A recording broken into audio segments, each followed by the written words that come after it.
રાત્રે 12 વાગ્યે મને ઊંઘમાંથી જાગી અને બાથરૂમ જવાની જરૂરિયાત ઊભી થઈ તો હું શાંતિથી જાગી ગઈ અને બાથરૂમ તરફ ગયો. થોડા સમય પછી જ્યારે હું પાછો આવ્યો ત્યારે મેં જોયું કે મારી ભાભી પલંગ પર સૂઈ રહી હતી, પરંતુ તેની પીઠ મારી બાજુ હતી. રૂમમાં એક હળવો પ્રકાશ હતો. મેં મારા ડગલા વધાર્યા અને જોયું કે ભાભી ગહેરી ઊંઘમાં હતી. પછી મેં જે કર્યું તે સાંભળીને તમારા હોશ ઉડી જશે. મારું નામ રોહિત છે. હું અંબાલા શહેરનો રહેવાસી છું. મારી લંબાઈ 8 ઇંચ છે. જ્યારે હું મારો ઇન્ટરવ્યૂ આપવા માટે મુંબઈથી ગુજરાત જઈ રહ્યો હતો, જ્યારે હું ટ્રેનમાં બેઠો ત્યારે મારી સામેની સીટ પર એક ભાભી બેઠી હતી. તે ખૂબ જ સુંદર અને આકર્ષક લાગતી હતી. તેનો ચહેરો એક અલગ જ રીતે ખીલેલો હતો અને તેના લાંબા વાળ તેને વધુ સુંદર બનાવતા હતા. તેનું શરીર અને નાની કમર તેને જોઈ મને અંદર શાંતિ અને આનંદ મળી રહ્યો હતો. ટ્રેન ચાલતી હતી. મેં વિચાર્યું કે મારે ભાભી સાથે વાત કરવી જોઈએ. પછી મેં હિંમત એકત્રિત કરી અને તેની સાથે વાત કરવાનું શરૂ કર્યું. ભાભીએ હસતાં જવાબ આપ્યો, તમે ક્યાં જઈ રહ્યા છો? મેં કહ્યું કે હું ગુજરાત જઈ રહ્યો છું, ત્યાં મારો એક ઇન્ટરવ્યૂ છે. આ સાંભળીને તેને કહ્યું કે હું પણ ગુજરાતની છું. મુંબઈ મારા પતિને મળવા આવી હતી. પછી જ્યારે મેં તેનું નામ પૂછ્યું ત્યારે ભાભીએ મને તેનું નામ જ્યોતિ કહ્યું. મેં કહ્યું, સારું, તમે ગુજરાતમાં ક્યાં રહો છો? તેમણે કહ્યું કે હું પણ કલોલમાં રહું છું. અમને એકબીજાની સાથે વાતો કરતાં સારું લાગવા લાગ્યું. ભાભીના શબ્દો સાંભળીને મને તેનું વ્યક્તિત્વ વધુ પસંદ આવવા લાગ્યું. ટ્રેનમાં મુસાફરી કરતી વખતે અમે અમારા જીવન વિશે ઘણી બધી વસ્તુઓ શેર કરી. મેં કહ્યું કે મારો ઇન્ટરવ્યૂ એક ઓટોમોબાઈલ કંપનીમાં છે. ભાભીએ મને પ્રોત્સાહન આપ્યું. ભાભી સાથે વાત કરતાં કરતાં હું તેમને જ જોતો રહ્યો. તે ખૂબ જ સરસ દેખાતી હતી. કદાચ ભાભીએ પણ આ નોંધ્યું હતું, પરંતુ તેને મને કશું કહ્યું નહીં. તે રાત્રે 11 વાગ્યા હતા જ્યારે ટ્રેન કલોલ સ્ટેશન પર અટકી ગઈ અને હું અને જ્યોતિ ભાભી ટ્રેનની બહાર એક સાથે નીકળ્યા. ભાભીની બેગ ખૂબ ભારી હતી, તેથી મેં તેની મદદનું કહ્યું. મેં કહ્યું કે ભાભી, લાવો, હું તમારી બેગ ઉપાડું. તેને મને ખૂબ નમ્રતાથી આભાર કહ્યું અને અમે બંને સ્ટેશનથી બહાર આવ્યા. કલોલમાં રાત વધુ તીવ્ર બની રહી હતી અને વધુ લોકો આસપાસ જોવા મળતા ન હતા. સ્ટેશનની બહાર પહોંચ્યા પછી ભાભીએ મને પૂછ્યું, હવે રાત્રે ક્યાં રહેવાનું વિચાર છે? મેં કહ્યું કે વિચાર્યું છે કે કોઈ હોટેલ શોધવી પડશે, પરંતુ ભાભીએ કહ્યું કે જો તમને કોઈ સમસ્યા ન હોય તો તમે મારા ઘરે આવી શકો છો. ઘર નજીકમાં છે અને તમે પણ મને મદદ કરી છે. મને રાત્રે બેગ ઉપાડવાનું પણ મુશ્કેલ લાગે છે. થોડી વખત મેં વિચાર્યું. રાત પણ વધારે થઈ રહી હતી.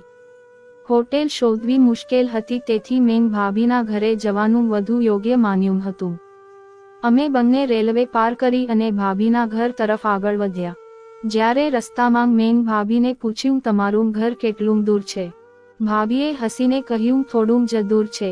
મારું ઘરનું વાતાવરણ ખૂબ સારું છે. તેની વાત સાંભળીને મને રાહત થઈ અને મેં વિચાર્યું, આ કદાચ અમારી નવી મિત્રતાની શરૂઆત હોઈ શકે છે. જ્યારે અમે તેના ઘરે પહોંચ્યા ત્યારે ભાભીએ દરવાજો ખોલ્યો અને મને અંદર આવવાનું કહ્યું. અંદર પહોંચ્યા પછી મેં કહ્યું, થેન્ક્સ ભાભી. આભાર તો મારે માનવો જોઈએ, તમે મને ખૂબ મદદ કરી છે. ઘરની અંદર એક પ્રકાશ હતો અને દિવાલ ઉપરની પેઇન્ટિંગ એ ઘરને વિશેષ વાતાવરણ આપ્યું હતું. પછી તેઓએ મને પૂછ્યું, રોહિત, તમને ભૂખ લાગી છે?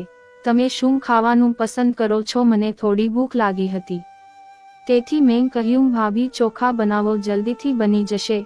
ભાભી હસી અને બોલી, ઠીક છે, હું કપડાં બદલીને આવું છું. તમે પણ આગળના રૂમમાં જાઓ અને કપડાં બદલો અને થોડો આરામ કરો. હું તે રૂમમાં ગયો જ્યાં તેને ઈશારો કર્યો હતો. ત્યાં જતાં મેં મારા કપડાં બદલ્યા અને મારું હાથ મોં ધોઈ મેં આરામદાયક લેંગો અને ટી-શર્ટ પહેર્યું હતું. થોડા સમય પછી ભાભી તેના રૂમમાંથી બહાર આવી. તે ખૂબ સુંદર દેખાતી હતી. તેના કપડાં સાદા હતા. મેં તેની તરફ જોયું તો તે હસતી બોલી, શું થયું? બરાબર દેખાતી નથી. મેં તરત જ જવાબ આપ્યો, ભાભી, શું બોલો છો? તમે તો ખૂબ સારા દેખાઈ રહ્યા છો. મારી વાત પર તે હસતી રસોડામાં રસોઈ કરવા ગઈ. હું ત્યાં બેઠો બેઠો મારા ફોનમાં જોવાનું શરૂ કર્યું. અને ભાભી રસોડામાં ચોખા અને શાકની તૈયારી શરૂ કરી. થોડા સમય પછી રસોડામાંથી રસોઈની સુગંધ આવવા લાગી અને મારા પેટમાં થોડી ભૂખ વધુ તીવ્ર બની ગઈ. ભાભીએ મને કહ્યું, જમવાનું તૈયાર છે, તમે ખુરશી પર બેસો. તો પછી હું ખુરશી પર બેસી ગયો અને તેઓ મારી સામે ચોખા અને શાક પીરસ્યું. હવે અમે બંને જમવાનું શરૂ કર્યું. જમતી વખતે અમે વાત કરી રહ્યા હતા. ભાભીએ પૂછ્યું કે ખોરાક કેવો છે. મેં કહ્યું, બહુ સરસ. તો ભાભીએ પૂછ્યું, ઘર કેવું છે? મેં કહ્યું કે ઘર પણ સરસ. તો પછી ભાભીએ ધીરે ધીરે પૂછ્યું, ઘરવાળી કેવી લાગતી? મેં થોડું ચોંકતા કહ્યું, તે પણ સરસ છે. તેના પર તેને ખોરાક ખાવાનું શરૂ કર્યું. અમે બંને એકબીજાથી હસતા અને આંખો ઝુકાવતા હતા. પછી ભાભીએ પૂછ્યું, ઇન્ટરવ્યૂનો સમય શું છે? તેથી મેં કહ્યું, કાલે 10 વાગ્યાનો છે. ભાભીએ કહ્યું, તો પછી કોઈ સમસ્યા નથી. હું તમારા માટે નાસ્તો બનાવીશ, તમે ખાઈને જજો.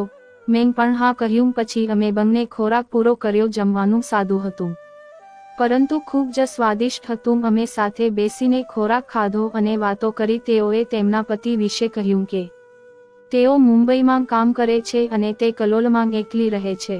રાત વધુ ગહેરી થઈ ગઈ હતી અને અમે બંને ખાઈ અને વાસણો સાફ કર્યા. પછી ભાભીએ કહ્યું હતું કે તમારે આરામ કરવાની જરૂર છે, વહેલી સવારે ઉઠવું પડશે ને. પછી મેં પૂછ્યું, તમે પરફ્યુમ ક્યું યુઝ કરો છો? તમારા રૂમમાંથી બહુ સરસ ખુશ્બુ આવે છે. આના પર તે હસી અને બોલી, લેડીઝ પરફ્યુમ છે, તમારા કામનું નથી. જ્યારે રાતના અંધારામાં બધું મૌન હતું ત્યારે હું ભાભીના રૂમમાં સૂતો હતો. થોડા સમય પછી ભાભી રૂમમાં આવી અને હસતાં હસતાં બોલી, તમે બીજું કંઈ કહેશો? હું હસી પડ્યો અને કહ્યું, તમે શું પૂછવા માંગો છો? ભાભીએ મારી આંખોમાં જોતાં કહ્યું, જો તમને અહીં નોકરી મળશે તો તમે ક્યાં રહેશો? થોડા સમય પછી મેં વિચારતા કહ્યું, ભાડા પર રૂમ લેવો પડશે. તે થોડી શાંત થઈ ગઈ. કહેવા લાગી, તો પછી તમે મારા ઘરે રહી શકો છો. હું થોડો અચકાયો. કહ્યું, હું તમારા ઘરે કેટલો સમય રહીશ? ભાભીએ હસતાં હસતાં કહ્યું, જ્યાં સુધી તમે રહેવા માંગો. મેં ફરીથી કહ્યું, ના ભાભી, આ સારું ન લાગ્યું. તે સમજી ગઈ અને કહ્યું, ઠીક છે, તમે બજારમાં જે ભાડું આપું તે મને આપી દેજો. હું પણ તમારા સપોર્ટથી આનંદ અનુભવીશ. મેં આ પ્રસ્તાવ ધ્યાનમાં લીધો. ખરેખર એક આ સારો વિચાર હતો. મેં કહ્યું, ઠીક છે, પહેલા નોકરી તો લાગવા દો, પછી વિચારશે. ભાભીએ કહ્યું, તમારી નોકરી પાકી? મેં હસતાં હસતાં કહ્યું, તમે કેવી રીતે જાણો છો? તેને કહ્યું, હું બધું જાણું છું. તેને ફરીથી પૂછ્યું, જો તમને નોકરી મળે તો તમે મારા ઘરે રોકાશો? મેં ફરી હા પાડી. થોડી વાત કર્યા પછી મેં કહ્યું, ભાભી, હવે અમારે સૂઈ જવું જોઈએ. મારે પણ સવારે જવું છે. ભાભીએ કહ્યું, ઓ હા, મારે પણ નોકરી પર જવું છે. તે પણ કોઈ કંપનીમાં કામ કરતી હતી. મેં પૂછ્યું, મારે અહીંયા ક્યાં શું? ભાભીએ કહ્યું, તમે મારી સાથે સૂઈ જાઓ, અમે સાથે સૂઈશું. મેં થોડી ખચકાટ બતાવી અને કહ્યું, નહીં, મને બીજા રૂમમાં સૂવું છે. ભાભીએ કહ્યું કે બીજા રૂમમાં સફાઈ નથી, તમે અહીં મારા રૂમમાં સૂઈ જાઓ. આખરે મારે તેની જીદ માનવી પડી. મેં તેની પાસે ચાદર માંગી નીચે સૂઈ ગયો. ભાભીએ કહ્યું, મારા પલંગ પર મારી સાથે સૂઈ જાઓ. મેં ના પાડી, પણ ભાભીએ મને વધુ કંઈ કહ્યું નહીં. તે પછી તે બેડ પર સૂઈ ગઈ. ધીરે ધીરે ધૂમનું વાતાવરણ શાંત થઈ ગયું. રાતના હળવા વાતાવરણમાં મને લાગ્યું કે આ અજાણ મુલાકાત અમારા માટે એક નવું અધ્યાય શરૂ કરી શકે છે. હવે રાત્રે 12 વાગ્યે હું ઊભો થયો અને વોશરૂમ ગયો. જ્યારે હું પાછો આવ્યો ત્યારે મેં જોયું કે ભાભી મારી તરફ પીઠ કરીને સૂતી હતી. સવારે ભાભીએ 7 વાગ્યે ઉઠાડ્યો અને બોલી, ઉઠો અને ચા પીવો. મેં કહ્યું, ના, હું ચા પીતો નથી. ભાભી આના પર બોલી, વાંધો નહીં, થોડી તો પીવો. મેં તમારા માટે ઘણા પ્રેમથી બનાવી છે. જ્યારે મેં ભાભી તરફ જોયું ત્યારે તેની આંખોમાં એક અલગ ચમક હતી અને વાત કરવાની રીત ઘણી બદલાઈ ગઈ હતી.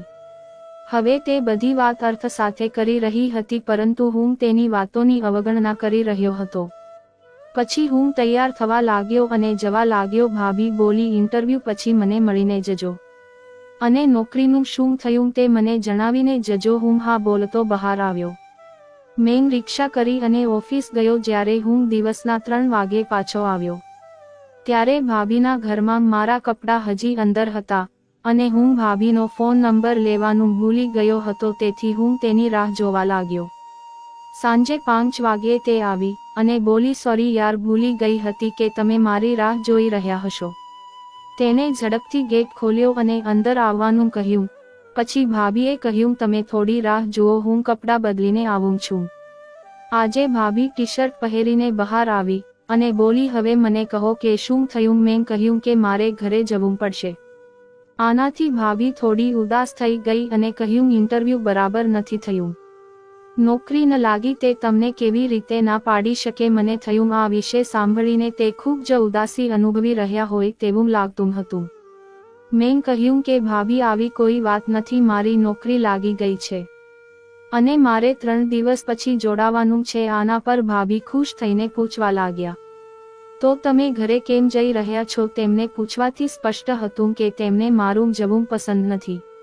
મેં કહ્યું, મારી પાસે એટલા કપડાં નથી, હું મારા પરિવારના સભ્યોને મળી અને મારા કપડાં લાવીશ અને કેટલીક મહત્વપૂર્ણ વસ્તુઓ પણ લાવીશ. આના પર ભાભીએ એક આશાવાદી આંખોએ પૂછ્યું, તમે પાછા તો આવશો? તેમની આંખોથી સ્પષ્ટ લાગતું હતું કે તે મારા વિના રહેવાનું વિચારી શકતી નથી. મેં કહ્યું, ભાભી, હું ચોક્કસ આવીશ. પછી ભાભી થોડી ખુશ થઈ ગઈ અને બોલી, જાશો ક્યારે? ટ્રેન ક્યારની છે? મેં કહ્યું કે ગઈકાલે સવાર નાઇટ ટ્રેનમાં કોઈ સીટ નથી. આના પર ભાભી ખૂબ ખુશ થઈ અને કહ્યું, તો પછી આજે હું તમારા માટે રૂમ સાફ કરું છું અને સાંજે પાર્ટી કરીશું. મેં કહ્યું, પાર્ટી કેમ? તેને કહ્યું, તમારી નોકરી લાગી ગઈ છે તેથી જ અમે પાર્ટી કરીએ, ચાલો પાર્ટી આપો. મેં તેને કહ્યું, પરંતુ ભાભી, મારી પાસે એટલા પૈસા નથી. આના પર ભાભીએ કહ્યું, પાર્ટી હું આપીશ, જ્યારે તમારો પગાર આવે ત્યારે પાછા પૈસા આપી દેજો. પછી અમે બંનેએ ખોરાક ખાધો અને રૂમ સાફ કરવાનું શરૂ કર્યું. સફાઈ દરમિયાન ભાભીએ કહ્યું, તમે રાતે ઘરે ખાશો કે બહાર ખાશો? મેં કહ્યું કે ઘરે જમીશ. તો પછી ભાભીએ પૂછ્યું કે પીવાનું ક્યાં છે? આના પર મેં થોડું ચોંકીને કહ્યું, ભાભી, તમારો અર્થ શું છે? તેને કહ્યું, તમે પીતા નથી? મેં કહ્યું, પીવું છું, પણ હું બીજું કંઈ કહ્યું. ત્યાં સુધીમાં ભાભીએ કહ્યું, તમે બહારથી બોટલ લાવો, ત્યાં સુધી હું ખાવા માટે કંઈક બનાવું છું. તેને મને 500 રૂપિયા આપ્યા અને કહ્યું, રેડ લેબલ બોટલ અને કેટલાક ફળો અને કેટલાક ડ્રાયફ્રૂટ લાવું છું અને એક સિગારેટનું પેકેટ પણ લાવું છું. જ્યારે હું તેની પાસેથી પૈસા લઈ દુકાન પર વસ્તુ લેવા ગયો, મેં એક બોટલ લીધી, કેટલાક ફળ અને ડ્રાયફ્રૂટ લઈને ઘરે આવ્યો. ત્યાં સુધીમાં ભાભીએ ખોરાક તૈયાર કરી લીધો હતો. ભાભીએ બટાકાનું શાક અને પૂરી બનાવી હતી. ભાભી મારી પાસે આવી અને કહ્યું, તમે તમારા કપડાં બદલો, આ કપડાં ગંદા થઈ ગયા છે. ઝડપથી ફ્રેશ થઈ અને બહાર આવો. ત્યાં સુધીમાં હું પણ ફ્રેશ થઈને આવું છું. મેં કહ્યું, પણ મારી પાસે બીજા કપડાં નથી. ભાભી મને એક ટી-શર્ટ આપો અને કહ્યું, તે પહેરો. હું પણ તે કપડાં લઈને મારા રૂમમાં આવ્યો અને નહાઈ અને તે કપડાં પહેર્યા. જ્યારે હું કપડાં પહેરી ભાભીના રૂમમાં પહોંચ્યો ત્યારે ભાભી હજી સ્નાન કરી રહી હતી. જ્યારે મેં અવાજ આપ્યો ત્યારે તેને કહ્યું કે તમે સામાન વગેરે લાવો, ત્યાં સુધીમાં હું આવું છું. તેઓએ મને કાચના ગ્લાસ અને પાણીની બોટલ અને પ્લેટ વગેરે વિશે કહ્યું. બધું સેટ કર્યું. સૂકા ફળ કાપીને ફળની પ્લેટો શણગારી ડ્રોઈંગ રૂમમાં બેઠો હતો અને ટેબલ પરની બધી સામગ્રી તૈયાર હતી. જ્યારે ભાભી અંદર આવી ત્યારે હું તેને જોતો જ રહી ગયો. તેને પૂછ્યું, તમે શું જોઈ રહ્યા છો? કંઈ પણ નહીં, તમારી સુંદરતા જોઈ રહ્યો હતો. તો તે હસવા લાગી અને મેં પાણીની બોટલ ઉપાડી અને ગ્લાસમાં પાણી રેડવા લાગ્યો. ભાભી મારી બાજુમાં બેઠી. તેના શરીરમાંથી ખૂબ સારી રીતે સુગંધ આવતી હતી. તેના પરફ્યુમની સુગંધ મને મદહોશ કરતી હતી. પછી ભાભીએ મને ચેસ કર્યું અને પેક પીવા લાગી. ભાભીએ કહ્યું, હું તમને કેવી લાગુ છું? મેં કહ્યું, ભાભી, તમે ખરેખર ખૂબ સારા દેખાવ છો. ભાભીએ કહ્યું, ફક્ત સારી દેખાવ છું અથવા બીજું કંઈ પણ લાગુ છું? તેમાં મેં કંઈ કહ્યું નહીં અને એક પેક ખાલી કર્યો. હવે મેં બીજો પેક બનાવવા માટે બોટલ ઉપાડી. તો ભાભીએ કહ્યું, ઓ આટલી ઉતાવળ છે, આ વખતે પેક હું બનાવું છું. આટલું કહીને ભાભીએ પોતાનું પેક નીચે મૂક્યું અને તેના હાથથી બોટલ વડે બીજો પેક બનાવ્યો. પછી પેક સમાપ્ત કર્યા પછી ભાભીએ સિગારેટની ડબ્બી ઉપાડી અને સિગારેટ બહાર કાઢી, પોતાના મોં પર લગાડી અને કહ્યું, જાનુ, એક વાત પૂછો? મેં કહ્યું, ભાભી પૂછો. અને તેને કહ્યું, સાચું કહીશ કે ખોટું બોલીશ? મેં કહ્યું સાચું કહીશ. ભાભીએ કહ્યું તમારી કેટલી ગર્લફ્રેન્ડ છે? આ વાત પર મેં ભાભી તરફ જોવાનું શરૂ કર્યું. તેને કહ્યું. મેં કહ્યું ભાભી એક જ છે. ભાભી ખૂબ ઉત્સાહિત લાગતી હતી. હું વિચારી રહ્યો હતો કે ભાભીએ કહ્યું બોલને જાનું શું વિચારી રહ્યો છો? મેં કહ્યું કંઈ નહીં ભાભી. ભાભીએ કહ્યું તને મારી કસમ બોલને. મેં કહ્યું કે ભાભી તમે ખૂબ સુંદર દેખાવ છો. ભાભીએ હસતાં કહ્યું કે હા હું જાણું છું કે હું ખૂબ જ સુંદર છું. તમારો ભાઈ પણ તે જ બોલે છે અને તે હસવા લાગી. મેં કહ્યું કે ભાઈ અહીં કેમ નથી રહેતા? તેણે કહ્યું કે તમારો ભાઈ મુંબઈમાં કામ કરે છે અને મારું કામ અહીં છે. તેથી અમે અલગ રહીએ છીએ પણ જો ઈચ્છા થાય તો અમે મળીએ છીએ. હું હમણાં જ તેને મળવા ગઈ હતી પછી તેઓ પણ મને મળવા આવે છે. મેં કંઈ કહ્યું નહીં. ભાભીએ કહ્યું તમે મને કહો કે તમે તમારી ગર્લફ્રેન્ડને કેવી રીતે મળો છો? મેં કહ્યું કે જ્યારે પણ તક મળે છે ત્યારે મળીએ છીએ. નહીં તો વાંધો નથી. આ વસ્તુઓ વચ્ચે અમારો પેક ખાલી થઈ ગયો હતો. ભાભીએ બોટલ ઉપાડી અને પેક બનાવવાનું શરૂ કર્યું. અમે બંને પેક પૂરો કર્યો. પછી મેં ભાભી તરફ જોયું તો તે હસતી હતી. પછી ભાભીએ મારા હાથની સિગારેટ લીધી અને મારા મોં પર ફૂંકી અને કહ્યું તમે મને ખૂબ સારા લાગવા લાગ્યા છો. મેં કહ્યું ભાભી તમે પણ હવે મને ખૂબ સારા લાગવા લાગ્યા છો. પરંતુ શું કરવું? તમે પરણી જ છો. નહીં તો હું હમણાં તમારા સાથે લગ્ન કરી લેત. આ કહેતા મેં હસવાનું શરૂ કર્યું. ભાભી કહેવા લાગી દેવજી હું પણ તમારી સાથે લગ્ન કરીશ.